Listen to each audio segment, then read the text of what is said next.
you are at the center of your success. So it's got to be about you, not about somebody else, not about the Mm. noisy things, about you. Who are you, right? And what does success mean to you?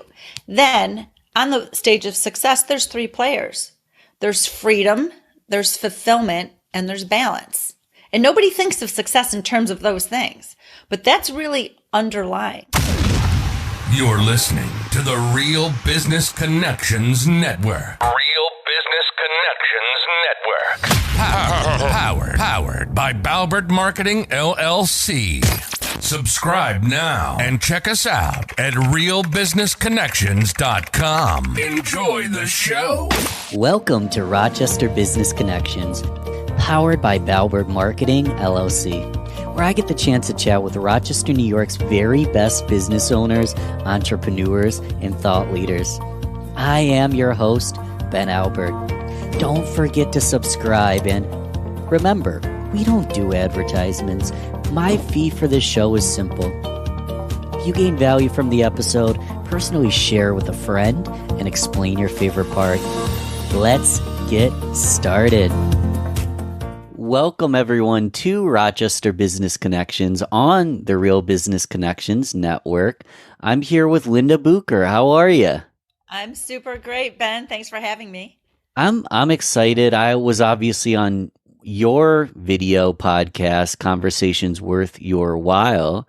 Mm-hmm. And for anyone who hasn't met Linda yet, I wrote this down for your LinkedIn profile. Our guest today is lighting the way for those who are excited about giving their gifts to the world.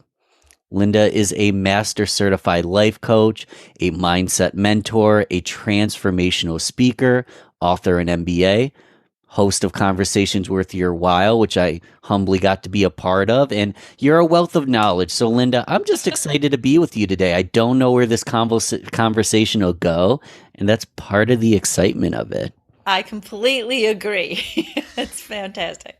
Let's get started with that headline, lighting the way for those who are excited about their giving their gifts to the world. Tell me a little bit about what that means to you. You know, that's something that I discovered because when I first set out, I said, oh, I'm going to be a life coach, and then I'm going to be a speaker. And then I ended up writing a book. Like, I was doing things, but I didn't understand the overarching role that I was playing, you know, on the planet. And so, you know, I was doing a lot of things in a lot of different ways, and consolidating that, it was very difficult. Like, what am I doing? And I really sat back and gave myself some time to let it come to me. And, you know, I realized that is the thing. So it's lighting the way. How am I lighting the way?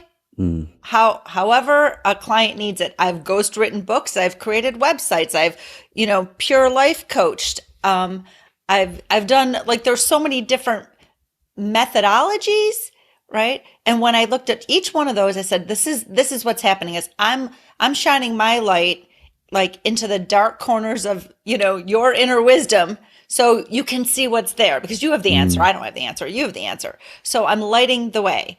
And, all the people that come to me, they have something significant to give to the world. And when the universe entrusts you with a gift to give to the world, you know, there's only so long you can deny it.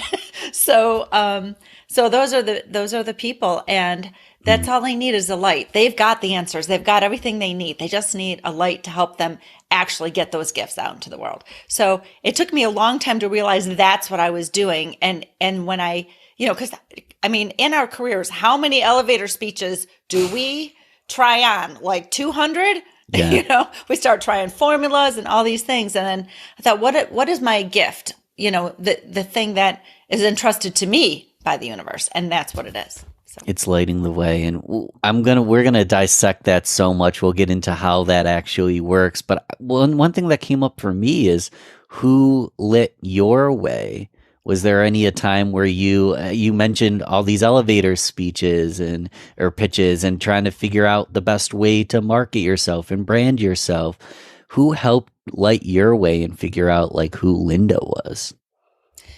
Well, that's kind of a double question. So who helped me figure out who I was? That is a journey that I didn't want to go on.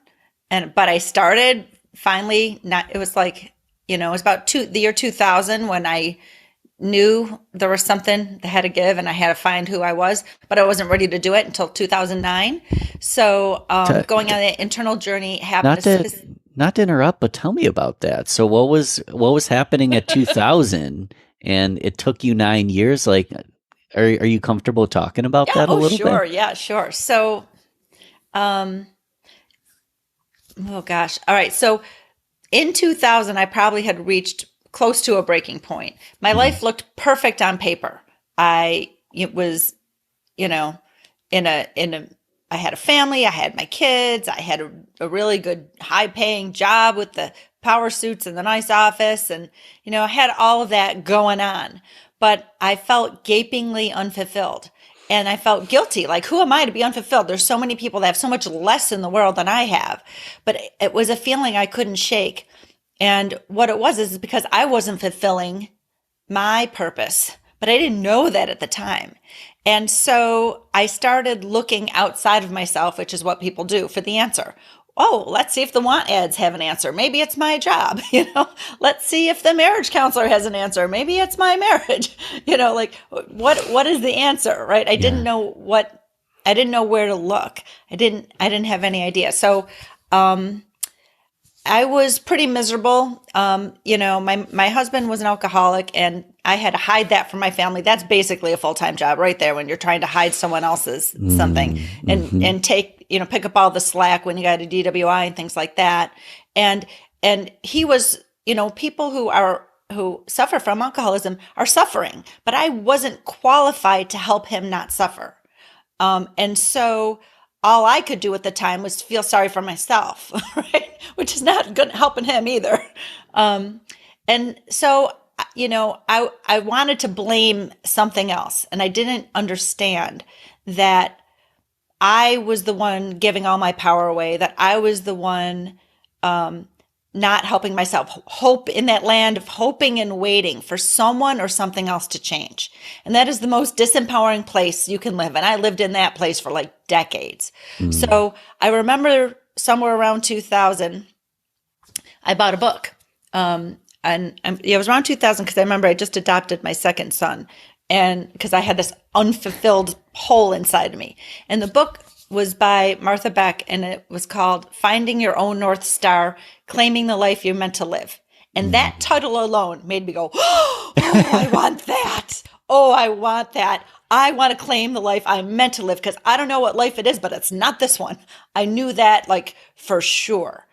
And I started reading the book and I was like, oh, this is fantastic. I read the introduction. It was fabulous. I read chapter 1. I'm like, oh yeah, I started in chapter 2. Now it's asking me to fill in the blanks. I'm like, oh, I got to answer questions.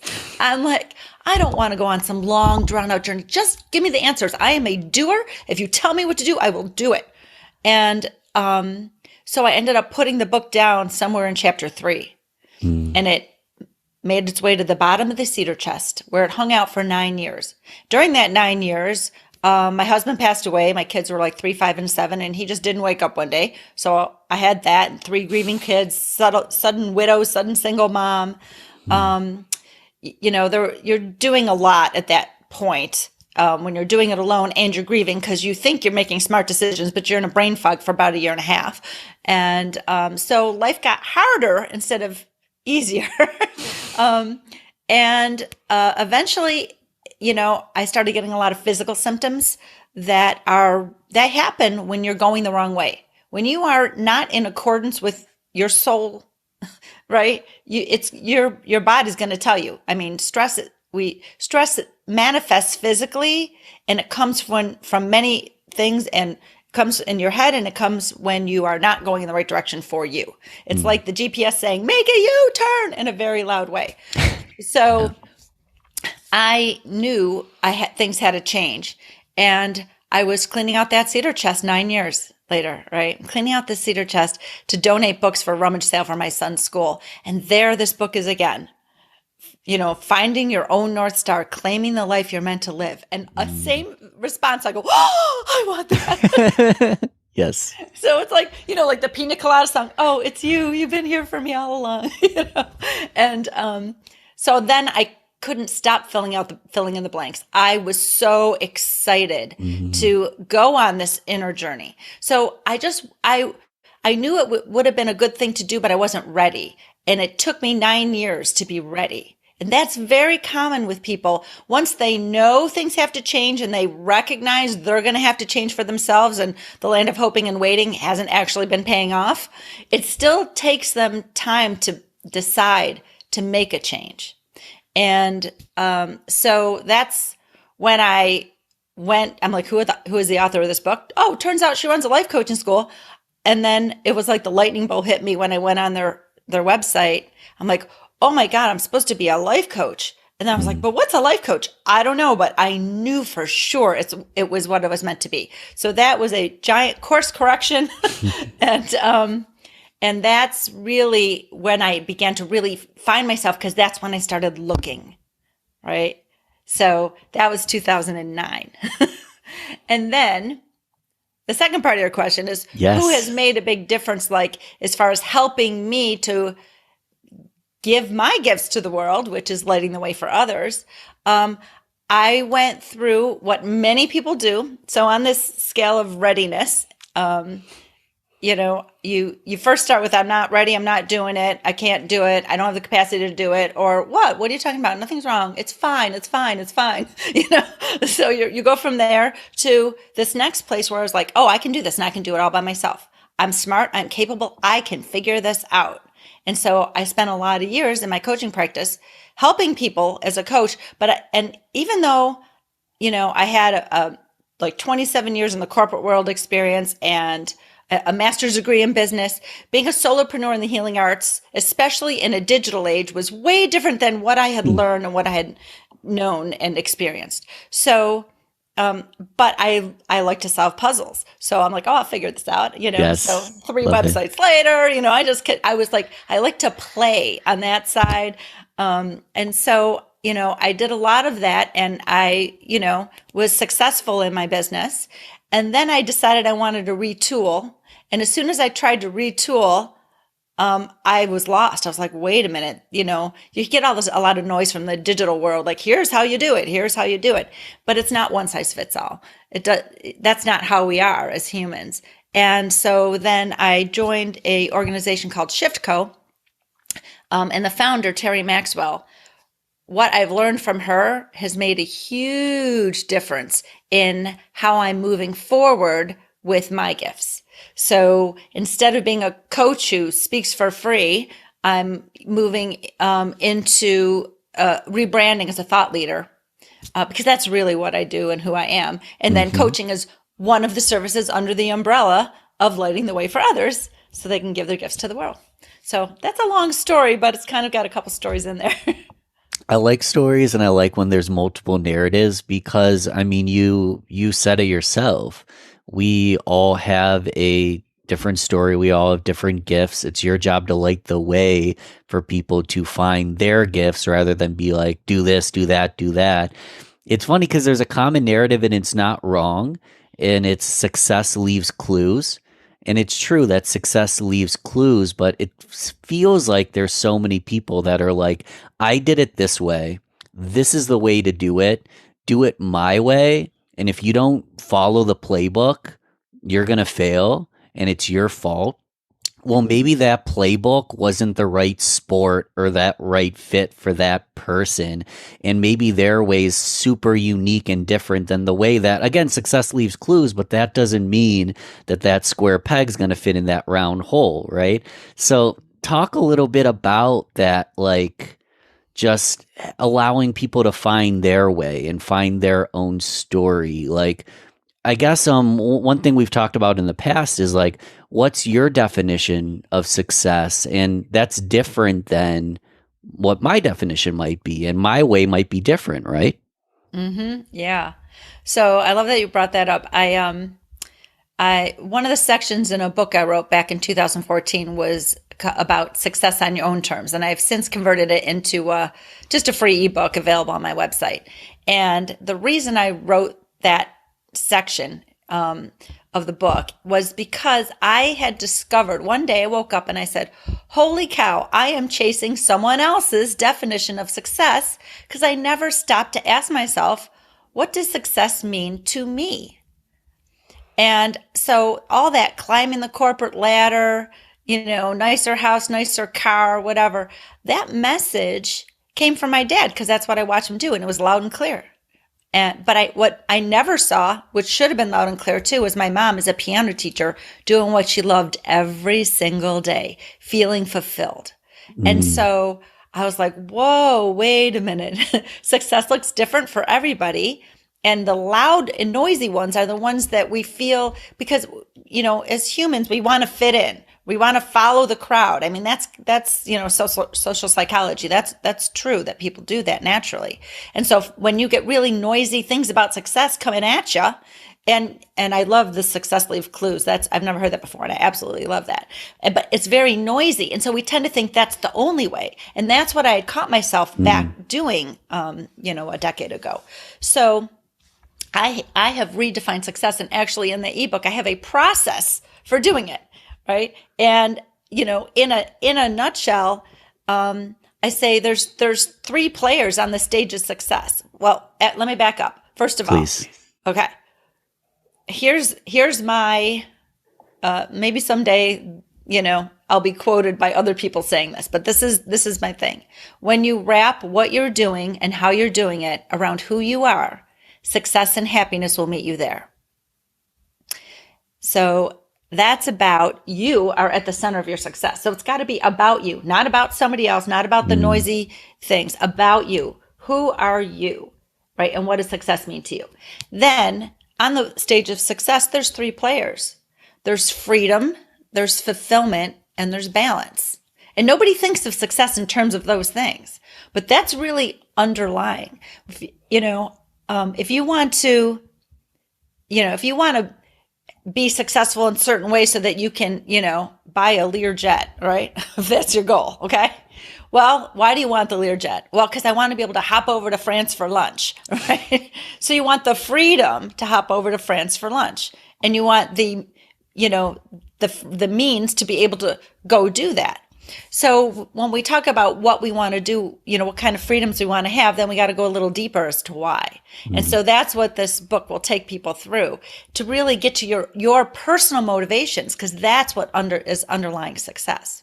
So you've got your freedom, you've got your fulfillment. That's what was missing when my life looked perfect on paper, but I was gapingly unfulfilled. I had success according to what people would look at on the outside, but on the inside, it didn't match my values, right? And what was important to me. Freedom is a huge, important value to me. Fulfillment, right? It has to fill me up what I'm doing. I have to know I'm making a difference. And then balance. When you're in this place of shifting and longing, you're shifting over here to take care of this, then you're longing to be able to do that, and you shift over there, and then you're longing to do this. So that is really being out of balance. And that's huge for success, because you can have all these other pillars of success, but if you are feeling completely out of balance, something's suffering. Your relationships at home, your relationship with yourself, your health, your sleep, something's going to be given if you're not in balance. So those are the main players of success. And when I give talks on this, or the next question asked is like, okay, so what, what's next, right? And they go, yeah, what is next? Linda, I'm going to get out the pencil. What is next? What is next? What's next? They go, but what about the money? What about the money? And so, I tell a little story. I remember I worked for a corporation, and they sent me to Chicago for a week to learn about how to design rates for pipelines. Now, that is juicy, let me tell you. Yeah, I love it. So you build a pipeline and people want to move natural gas down it. How much do you charge, right? Per whatever, of gas, right? So they taught me something, which is a perfect fit for what about the money for success. And it's called the revenue requirements approach to rate making in that case, right? Revenue requirements. And what it really means is add up. It's what we do in business all the time anyway. You add up all your costs, right? And you put on a reasonable profit, and then the taxes you have to pay on that reasonable profit, and all that together includes your profit, and that's how much total money you need to bring in, and you divide it by your units, and that's what you charge. So when it comes to success, now we're going to think about the things we have to add up, where we're adding up the freedom, the fulfillment, and the balance we want to have.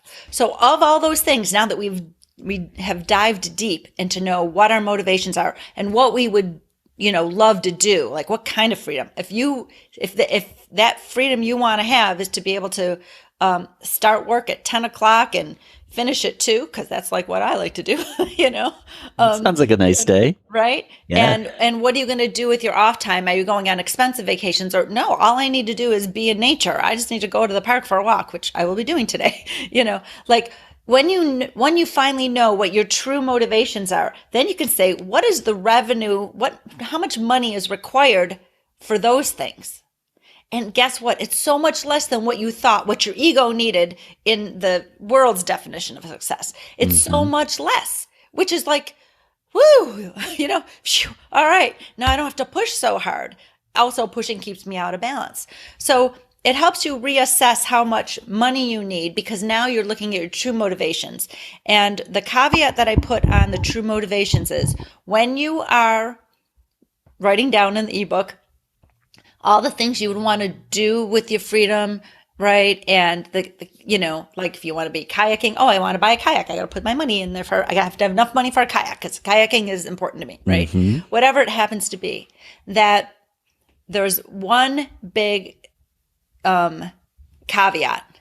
It cannot be used as a measuring stick by you or anybody else. And so that's huge, because we tend to measure naturally. Oh, what's that person got? What are they doing? I want to measure myself. And then we get into this compare and despair. So then we try to aspire to be where they are because it looks good, right? But when you're being honest with yourself and redefining success for who you are, really being honest, right? You could say, you know what?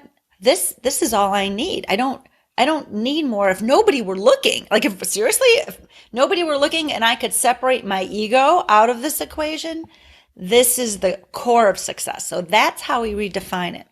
So what it means for me is living according to my values, which are freedom and ease, are some huge values for me. Yes. So my days are built around my freedom and my ease.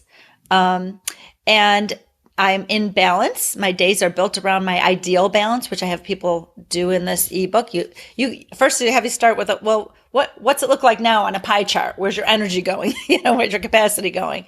And what would you ideally like? And then diving even deeper. So my pie chart is in alignment with my values, right? I'm balanced now like that. And same with being fulfilled. Of course, when you know that what you're doing is your purpose, when you feel that at a gut level and you know that it matters, then it's totally fulfilling. I light up, right? So I live my definition of success. And it's different for everybody. But when you go through this process, you get to discover what it truly is for you, outside of your roles and responsibilities, outside of pressure from other people to keep up, and outside of your ego. Like that's the point, to do it that way. That's the key. I get to figure out what my definition of success is, live in alignment with that. You've mentioned this ebook. Where do I get it?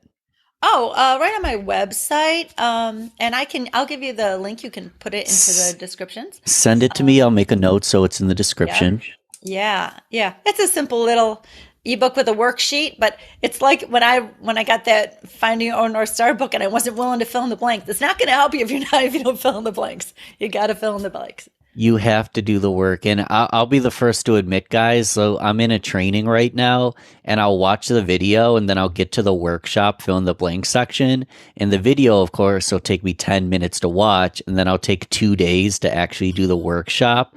But the one thing I'm holding myself accountable to do is I'm not actually moving into the next video until I do that homework. So I am still procrastinating sometimes, but I'm not skipping over that self-work, which at times is the most important part. So do the self work, guys. We'll put that link in the description.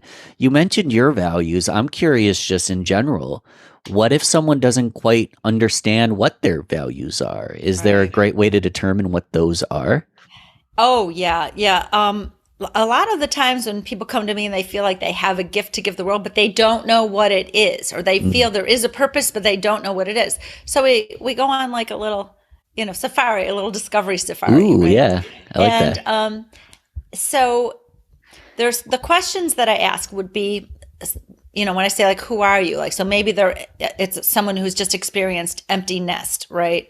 Or they're just retired and they had an identity and now it's completely shifted. Like I am that, but not full time anymore, right? So, who am I? They say, they don't know. They're like, I don't know. Outside of being a mother, outside of being a CEO, I don't know who I am. So there's questions that we can ask. So some questions that are kind of fun. I'll give you an example of 3 of them. So simple ones like, what am I doing when I lose time? Right? Because you're getting to know yourself. And if they nothing right now, I'm out of time. I don't know. Right. Well, can you remember a time that time just flew by? Like, what were you doing? Right. So I'll ask questions like that. And it's not the what. It's not like, oh, well, I was inner tubing down a lazy river. Oh, so that's what you should do for a living. You should inner tube down lazy rivers. That's not the answer.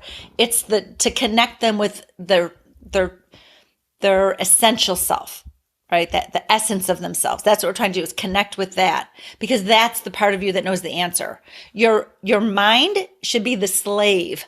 Right? That should be there. Those are the worker bees. That's not where the answers are. The answers are in your gut, in your soul. It's your essence. So we got to reconnect to your essence.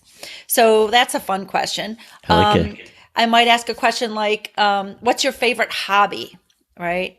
And so like, I remember I was doing a workshop for a high school, and one of the kids, he said, skiing. And I said, oh, I love skiing. I ski every weekend. That's fantastic. Let's talk about skiing. The answer isn't skiing. It's the next question of why. And I said to him, why do you like skiing? He said, oh, because I like pushing my limits and seeing what I can do. I like going fast, and I'm right on the edge. And I notice that every time I do it, I get a little bit, better. Like the edge is further away. I got to push a little more. So I'm getting better because I'm living on the edge and pushing my limits, right? And I said, that's fabulous. I do not want to push my limits whatsoever when I'm on my skis. I want to commune with nature. I am, I've got Norwegian wood playing in my mind, and that is my pace. I'm just swooshing down at that nice, easy pace. I'm aware of the outsides and my breath and, the nature around me. I'm aware of all that. And I love skiing because it makes me commune with nature, and it just gives me a beautiful energy. Totally different reasons. So the answer is the why. So what does this say about me? I learn about me. He learns about him. He likes to be on the cutting edge. This is a clue to moving forward, right? And then another last thing I'll give you, I have 40 questions that I ask when I take my people through this. But I love this. Another one that's really fantastic when they don't know who they are is I ask them to write down, 3 to 5 names of 3 to 5 people that they really connect with, naturally connect with. And so, Joe, Jim, Sarah, Jane, whatever. Okay. So then I say, all right, let's start with Joe. What are the characteristics that you're drawn to that make you connect with Joe so much, right? And they write down these characteristics, and then Jim, and then Jane and Sarah. Okay. And then now they're understanding what they're drawn to in other people, right? And so that's a way of self-discovery. But the kicker is then I go, okay, now you spot it, you got it. So how do you have each one of these characteristics? And this is how they get to learn themselves. And this is how they're getting to learn their own values, the characteristics they admire, right? How might I already have those characteristics myself? Why am I drawn to them? So again, we're diving a little deeper into the why. And this is how people get to know themselves.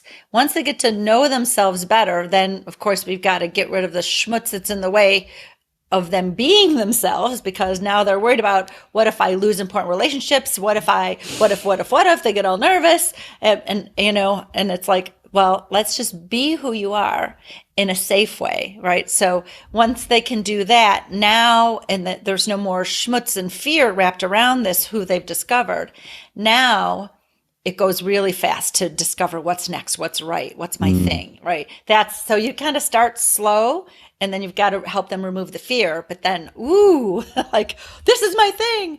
And then the next question after that is, all right, how do I package all that into something meaningful for the world? So that's the next step after that. So it might take a little bit of time. You get clarity, and then once you have that clarity on your thing and your own special blend, you can start moving quickly, I imagine. I'm curious, in this whole gaining clarity phase, do you recommend, so these people I look up to, should I ask them if they agree that I'm a certain way? Should I get feedback? Is there much external work, or is it mostly the internal work? It's mostly internal, because one of the goals is to stop asking for outside validation. Because they'll tell you, make more money, get the car, do what I did, ... Or, well, the thing is, potentially, not most of my friends wouldn't say and that. most people are well-meaning. They tell you what to do because they want what's right for you, but they don't know what's right for you. No. Only you know what's right for you. So, and most people in some way are people-pleasing, and they're contorting some part of themselves so that they don't lose a relationship, or so that they look good, or so they can prove their self-worth or their significance. And that's the work that I do with my coaching clients, my life coaching clients, is we're getting rid of that so that you show up authentically you, the same you, at work, at home, in your romantic relationships, with your friends. And there's no difference. You don't have to put on any costumes to show up somewhere. And that you're so truly comfortable with who you are that it truly doesn't matter what other people think of you. Truly. Like, not like in a talk to the hand way. No, that means you do care. It's in that peaceful, you have like a peaceful, quiet confidence of knowing and loving who you are, and knowing, you know, you're a good person, and understanding if other people don't see what you know, that's okay.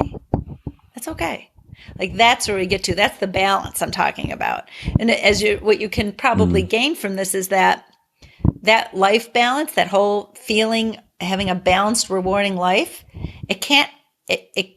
It's not an additive thing. We're already so busy. We don't add one more thing. It's a reductive process. And when you're removing that need to be liked, right? That need to be, that self-importance, that righteousness, that victimization. Like, there's so many things when we remove all that, because that takes up a lot of our energy.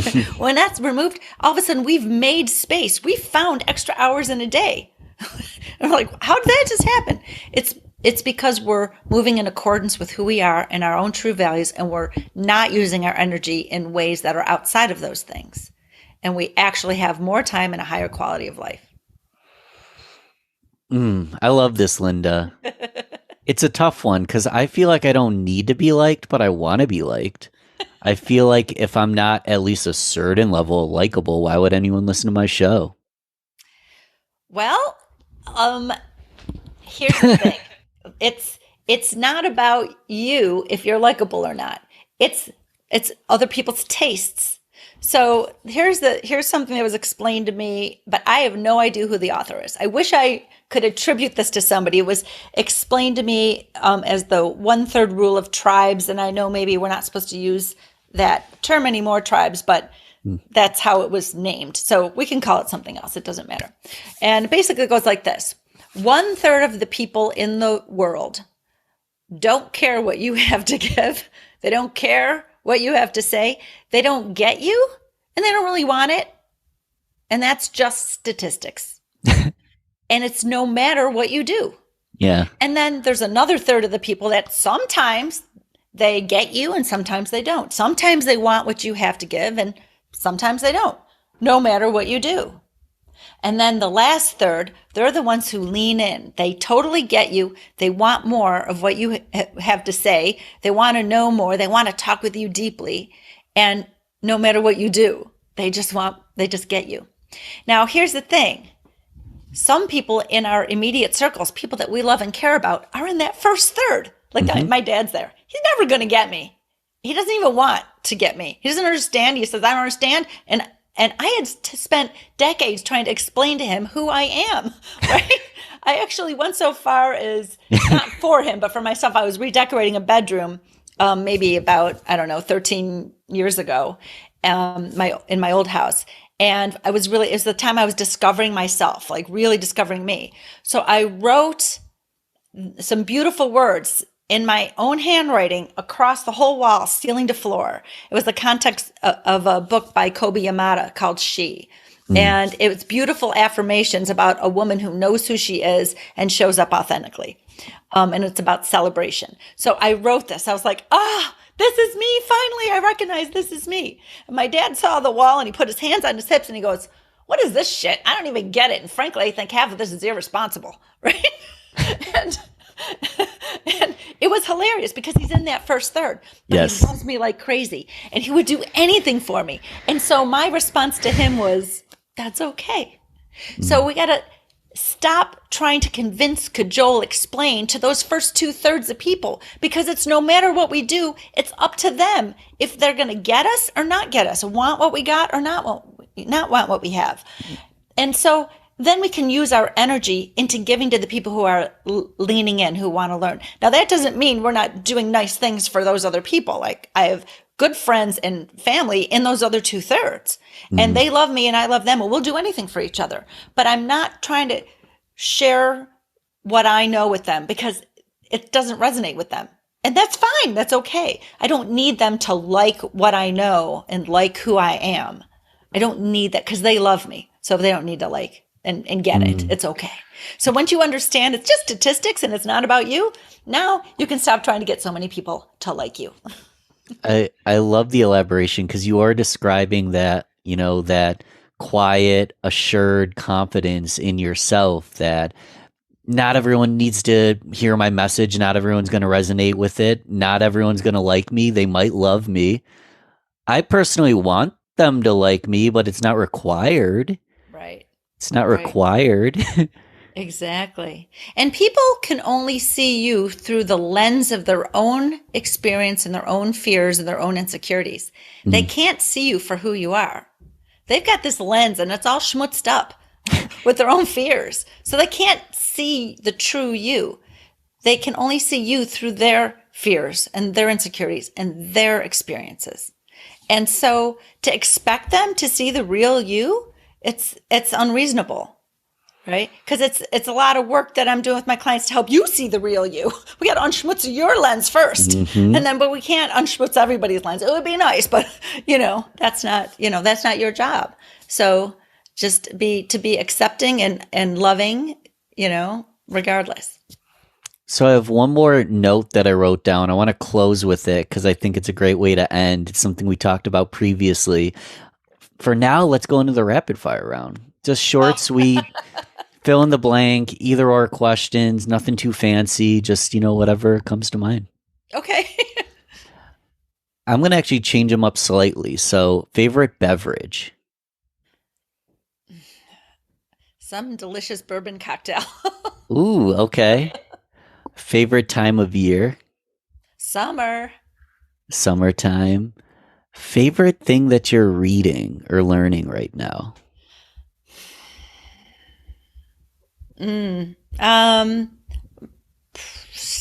Probably the coursework I'm doing for Shiftco.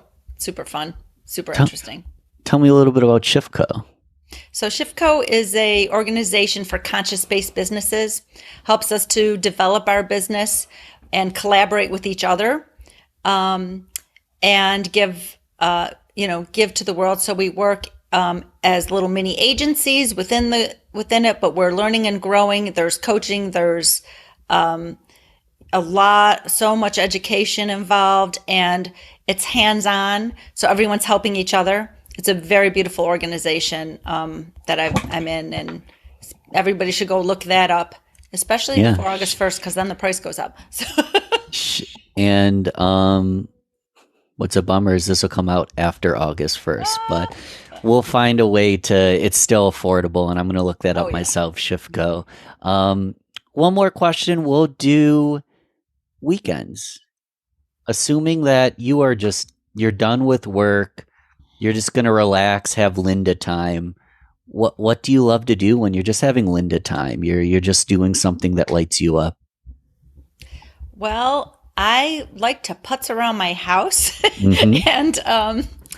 and I don't know, water the plants and do little things like that. But I especially love taking hikes. So on the weekends, we're pretty much always taking a hike. And I like to be outside, especially at night, sitting at the fire pit, just those things. I don't know. It's pretty simple. I like those things as well. That's probably why we're friends, right? Yeah. So one more thing. So I wrote this down and I can't remember why, but I wrote down island analogy fascinating. What does that mean again? Okay. So I use this metaphor that people are showing up on the island of playing it safe. But that's not the place from which your dreams can be realized and your gifts can be given to the world.